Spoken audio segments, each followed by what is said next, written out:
गुरुजी, केवढा थरकाप उडालाय त्यांचा. केविलवाण्या झाल्या आहेत अगदी.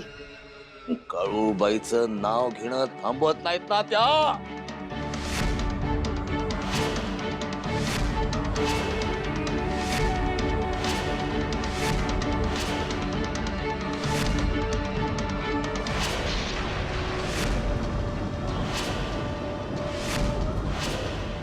आर्या, ही चिन्ह काही ठीक दिसत नाहीये. काहीतरी अघटित घडायच्या आधी आपण खोलीत जाऊयाचं. मलाही तसंच वाटतंय. चला.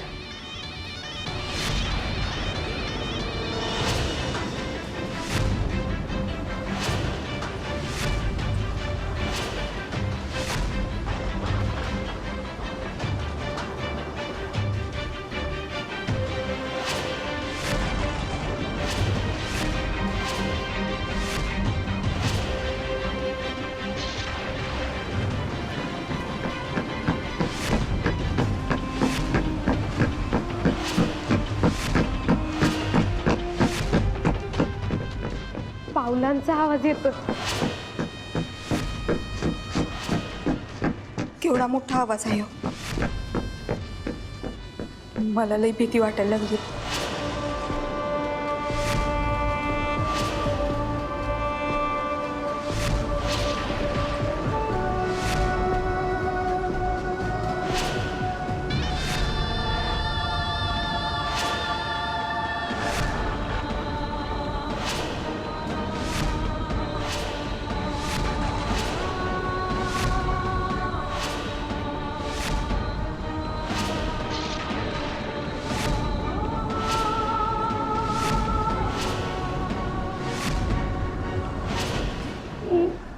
ही काळ्या शक्तीचीच पावलं.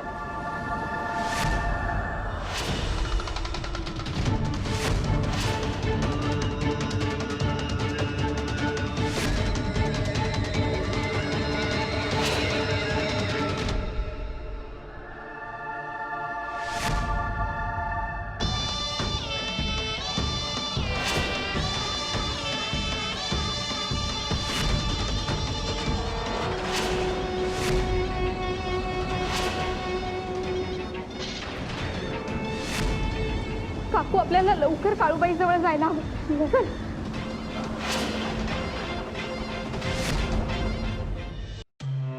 गुरुजी, तुम्ही येरझाऱ्या इथे घालताय आणि पावलं तिथे उमटताय. केवढा दरार आहे. इथूनच एवढा दरार आहे तुमचा, तर प्रत्यक्षात गेल्यावर तर उद्ध्वस्त करून टाकाल तुम्ही त्यांना. काळूबाईनं पाठवलेलं हत्यार आहे ते. नष्ट करायलाच पाहिजे. पण दरवेळेस स्वतः वार करण्याची गरज नाही. दुसरा कोणीतरी पाहिला पाहिजे. सीता मी स्वयंसिद्ध.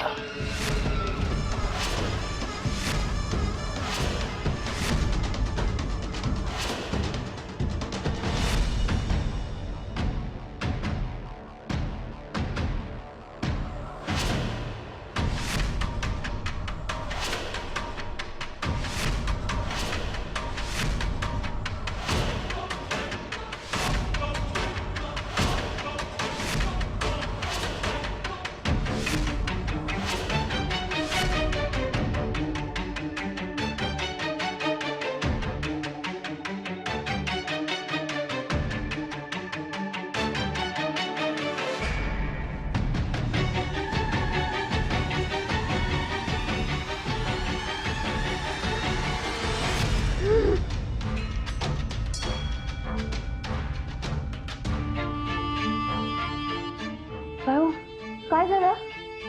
हा, ठीक आहे. पाणी घ्या, पाणी घ्या. सावकाश सावकाश सावकाश. काय झालं हो? वाईट सपान बघितलं का?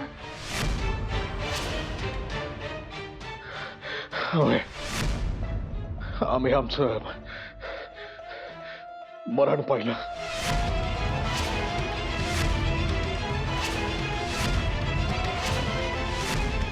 नाही हो, असलं काहीतरी वंगाळ बोलू नका. काही नाही होणार तुम्हाला. नाही नाही, आम्ही सांगतोय ते हे शब्द खरं आहे.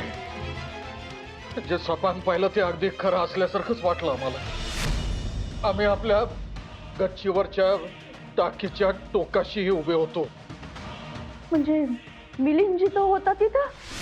वय अहो, आम्ही ते दृश्य बघितलं. आम्ही घाबरलो आणि दचकून मागे आलो. मागणं कोणीतरी आम्हाला अचानक धक्का दिला आणि आम्ही नाही नाही नाही, काही बी डोक्यात आणू नका तुम्ही. अहो, मिलिंदचे विचार असतात ना डोक्यात, त्यामुळे वाटलं असेल तुम्हाला. तसं काही नाही होणार तुम्हाला. नाही नाही हो, म्हणजे आतून आम्हाला हे समजा खरं असल्यासारखंच वाटतंय. अहो, काय उगा का दिसलं असेल आम्हाला? आमचं मरण.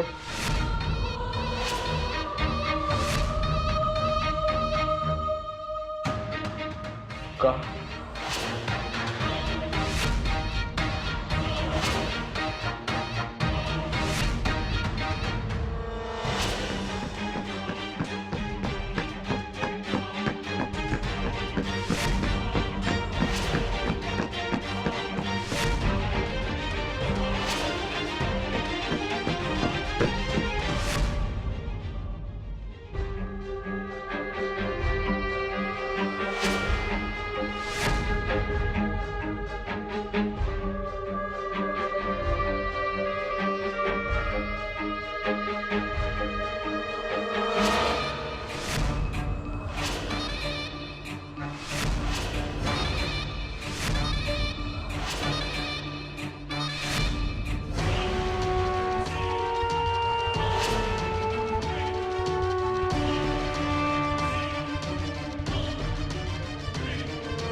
इतक्या रात्री दोघेही कुठे गेला होतात?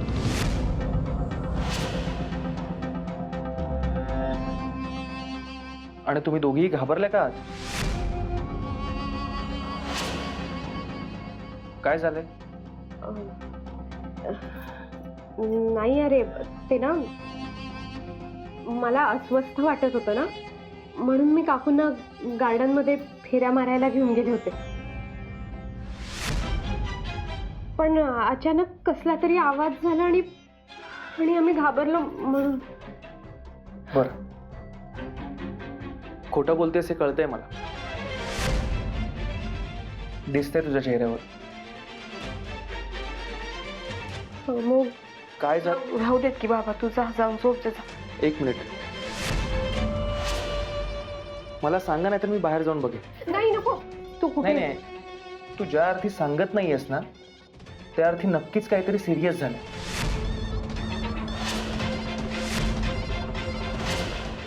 खरं काय ते सांगा, नाहीतर मी बाहेर जाऊन बघेन. नाही नाही, नाही, नको. तू नको जाऊस बाहेर, मी सांगते. हा आर्या, अरे, आम्ही तुला सांगत नव्हतो कारण काय? कारण तुझा विश्वास नाही बसणार. हे तुम्हीच ठरवलं? आधी सांगून तर बघा, मग बघू ना विश्वास ठेवायचा की नाही ते. अरे, आम्ही आता बाहेर गेलो होतो ना, तर अचानक कुणाची तरी चाहूल लागली. म्हणजे असं वाटलं की कोणीतरी मागून येतंय. पावलांचा खूप मोठा आवाज झाला, म्हणून आम्ही घाबरून मागे बघितलं तर कोणीच नव्हतं. काय? हो, मग पण तिथे ना पावलांचे काळ्या रंगाचे ठसे उमटत होते. काय बोलतेस तू आर्या? जर कोणीच नव्हतं तर ठसे कसे काय उमटले? आणि जर ठसे उमटले असतील तर अजूनही असतील ना. मी जाऊन बघतो. नाही, प्लीज प्लीज तू जाऊ नकोस. काय लहान मुलासारखं करताय दोघी? मला जाऊन बघू दे एकदा.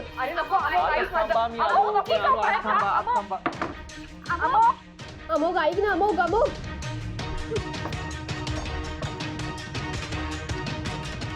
काकू, ज्याची भीती होती तेच झालं. त्याने दार बाहेरून लॉक केले बहुतेक.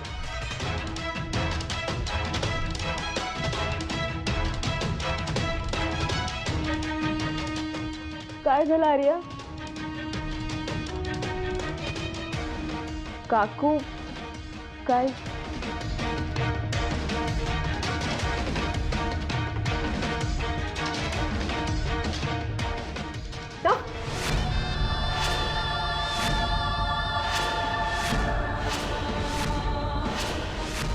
काकू, लाईट पुन्हा गे. अमोग, अमोग.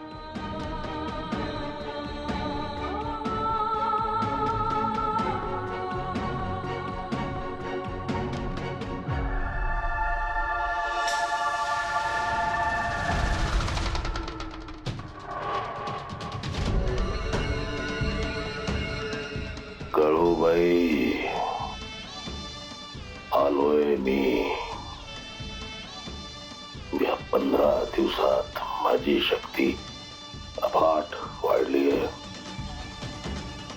आलोय मी तुझं अस्तित्व पुसून टाकायला.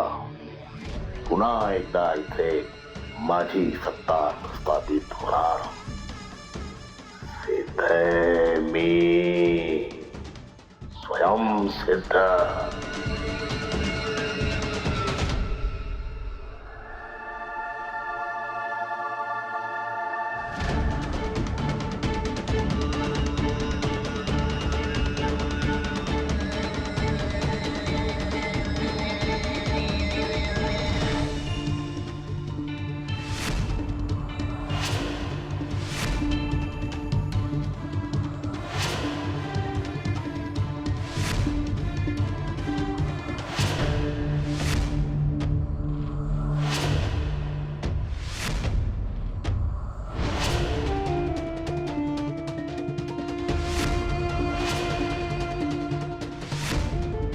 कुठे आहेत ती काळी पावलं?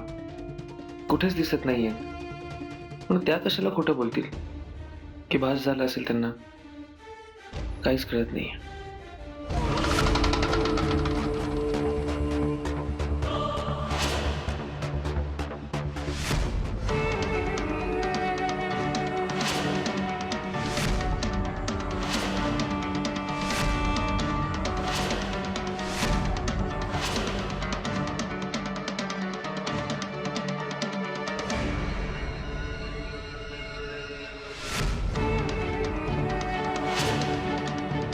कळूबाई, माझ्या झंझावातापुढे तुझा टिकाव नाही लागणार. आर्या, तुझा तर नाहीच नाही.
इतक्या रात्री टेरेसवर कोण चालले? नक्कीच काहीतरी गडबड आहे.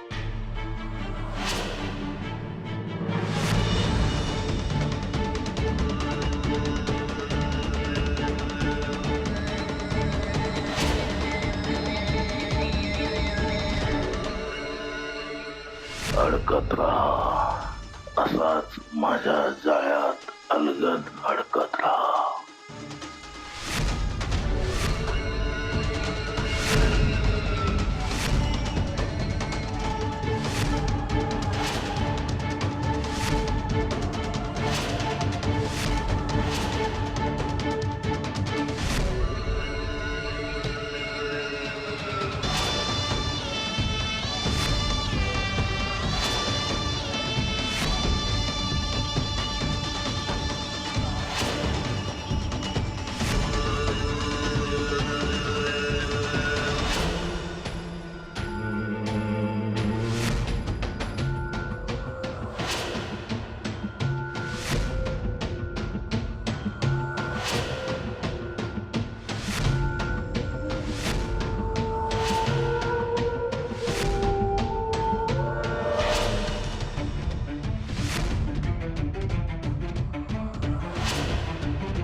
कुणाचंच ऐकत नाही हो.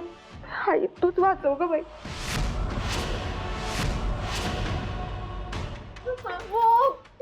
काकू मला त्याला टेन्शन आलंय. म्हणजे तुम्ही दोघींनी जो अनुभव सांगितला त्याची कल्पना मी करूच शकते, पण तवा निदान तुम्ही दोघी जणी तरी होतात. आणि अमुक भाऊजी तर आता एकटेच गेलेत.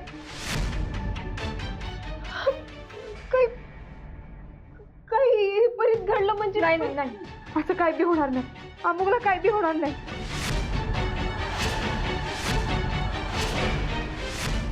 काळूबाई हाय आपल्या पाठीशी.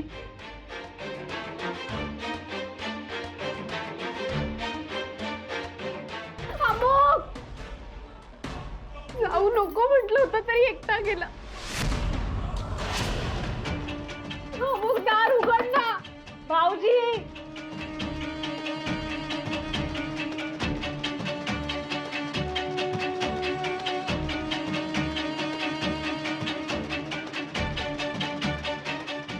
आई माझा तुझ्यावर पूर्ण विश्वास आहे. तू अमुकचं रक्षण करशील यात शंकाच नाही. पण आता मला तू माझ्या नजरेसमोर हवाय.